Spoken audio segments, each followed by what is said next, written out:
Hello everyone, welcome to USA State. Today we are looking at three major immigration developments that are reshaping the landscape for students, workers, and green card hopefuls across the United States. The Department of Homeland Security has finalized a sweeping change to how long international students and exchange visitors can legally stay. The window for new H-1B applications has just slammed shut for the coming fiscal year. And in a rare piece of good news, federal officials have just approved a program that could open a brand new pathway for foreign nurses. If you are interested in this topic and liking this video, please stay tuned until end of the video. If you are liking this video, please hit the bell button, subscribe, and like it so that you may get updates straight to your smartphone. Now let's get into the video. Let's take a closer look at the first update. On July 17, 2026, the Department of Homeland Security published a final rule ending what is known as duration of status, or D/S, for F, J, and I visa holders. Duration of status has been the system since 1978, meaning F1 students, J1 exchange visitors, and I visa holders working in foreign media could remain in the country legally for as long as they maintained their program without a fixed expiration date stamped on their paperwork. That system is now gone. Under the new rule, these visa categories will instead receive a fixed admission period tied directly to the length of their academic program, exchange program, or media assignment. In practical terms, this means your I-94 record, not just your visa stamp, now controls how long you are authorized to stay, and going past that date, even briefly, could mean falling out of status. Reports suggest this change is designed to give immigration officers a clearer, more enforceable timeline for tracking who is in the country and why. Officials argue that a fixed date closes loopholes that allowed some visa holders to remain indefinitely under the old open-ended system. However, immigration experts note that the change also means far less flexibility. Extensions and transfers, such as switching to a new academic program or changing to a new degree level, will now require formal applications and approvals before the clock runs out, rather than simply continuing under the old duration of status framework. Who is affected here? The following categories are under review, and I mean review closely. F1 international students at every level, from undergraduate to postgraduate, from vocational programs to optional practical training.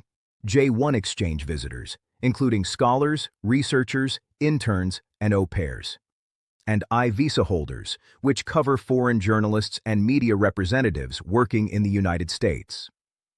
For a student on optional practical training or curricular practical training, this situation might feel especially stressful because now that fixed date must be tracked carefully, alongside every other deadline tied to work authorization.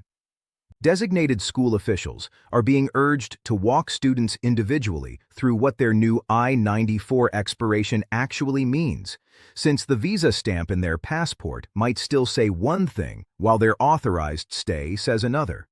While there have been some modifications, there is more happening at the same time. In addition to these changes, U.S. Citizenship and Immigration Services, or USCIS, confirmed that the fiscal year 2027 H-1B cap has officially been reached. This means the regular cap and the advanced degree exemption, sometimes called the master's cap, are both closed to new filings. If you are an employer or a prospective H-1B worker who was not selected or who simply missed this cycle, the door for a brand new cap-subject petition is shut until next year. What does this mean for the many skilled workers who did not make it through the lottery? Immigration attorneys are recommending employers pivot toward alternative categories. This includes the O-1 visa for individuals with extraordinary ability, the L-1 for intra-company transfers, the TN visa for Canadian and Mexican professionals under the trade agreement, the E3 for Australian specialty workers, and cap-exempt H-1B positions at universities, nonprofit research organizations, and certain government research facilities. Despite these challenges, immigration experts note that these alternative pathways, while narrower, remain very much alive, and many employers successfully use them every single year. Beyond staffing headaches, this cap closure connects to a much larger trend of tightening around employment-based immigration this year. Legal analysts suggest that with litigation still ongoing over a $100,000 fee tied to certain H-1B petitions, following a legal challenge from a group of 20 states currently before the First Circuit Court of Appeals, employers are being told to expect a bumpy road ahead when it comes to predictability in the H-1B system. As a green card holder or H-1B applicant watching this unfold, this situation might feel overwhelming, especially if your case is tied up in litigation you have no control over. To put this in perspective, though, the underlying legal framework for H-1B sponsorship has not disappeared. It has simply become more contested and more closely watched, which means timelines and legal fees may fluctuate more than usual over the next several months. Now, here is the part of today's video that offers a genuine silver lining. According to sources, USCIS has approved a company known as the Evaluation Company to issue healthcare worker certifications for internationally trained registered nurses and licensed practical nurses through its new Visa Key program. This is what is known as an I-905 approval, and it makes this organization only the fourth in American history ever certified to issue this kind of certification. What this translates to is a new, streamlined pathway for foreign-trained nurses seeking to work legally in the United States healthcare system, at a moment when hospitals and long-term care facilities across the country are still reporting significant staffing shortages. Advocacy groups within the healthcare and immigration space are calling this a meaningful step forward, since healthcare worker certifications are often one of the more complicated hurdles for internationally educated nurses applying for occupational visas or employment-based green cards. To put this in perspective, without this certification, many qualified foreign nurses have historically faced long delays before they could even begin the visa process, regardless of how strong their clinical background was. With a fourth certifying organization now in place, applicants may see more available appointment slots and potentially shorter waits to get their credentials evaluated, which is exactly the kind of practical relief that hospitals, nursing homes, and rehabilitation centers have been asking for as staffing shortages continue to strain patient care across many states. So what does all of this mean if you are currently applying or planning to apply for a visa or green card this year? In practical terms, if you are an F1 student or J1 exchange visitor, mark your new fixed admission date immediately and build in extra buffer time before you file for any extension or program change.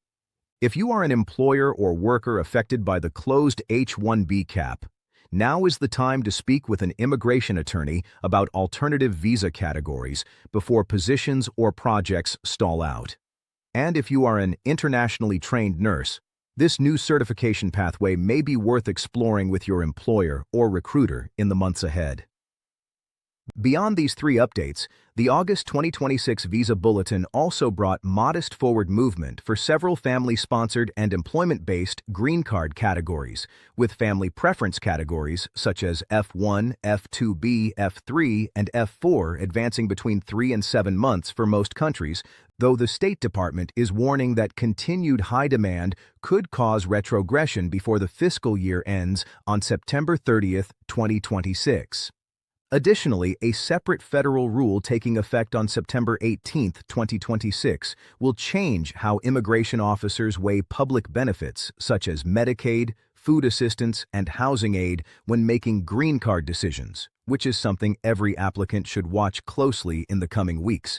It remains to be seen exactly how enforcement of the new fixed admission periods will play out in practice, and many fear that the shift away from duration of status will lead to a spike in unintentional status violations simply due to paperwork timing. Despite these challenges, staying organized, staying informed, and working closely with a qualified immigration attorney remain the best tools available to navigate what is clearly a fast-moving year for U.S. immigration policy. That's all we have for this bulletin. The USA State Channel provides all necessary visa information and procedures for your U.S. immigration journey. It is important to understand the United States immigration processing steps, visa application requirements, processing times, forms, fees, and more. We will continue to provide all information about U.S. visitor visas such as B1 and B2, work visas such as L1A, L1B, and H1B, student visas, green cards, immigrant visas, EB1, EB2, EB3, EB4, and EB5, and family immigrant visas. Thank you for visiting us today, and we'll see you in the next video. If you haven't subscribed to our channel, please subscribe to the channel for more U.S. immigration update videos.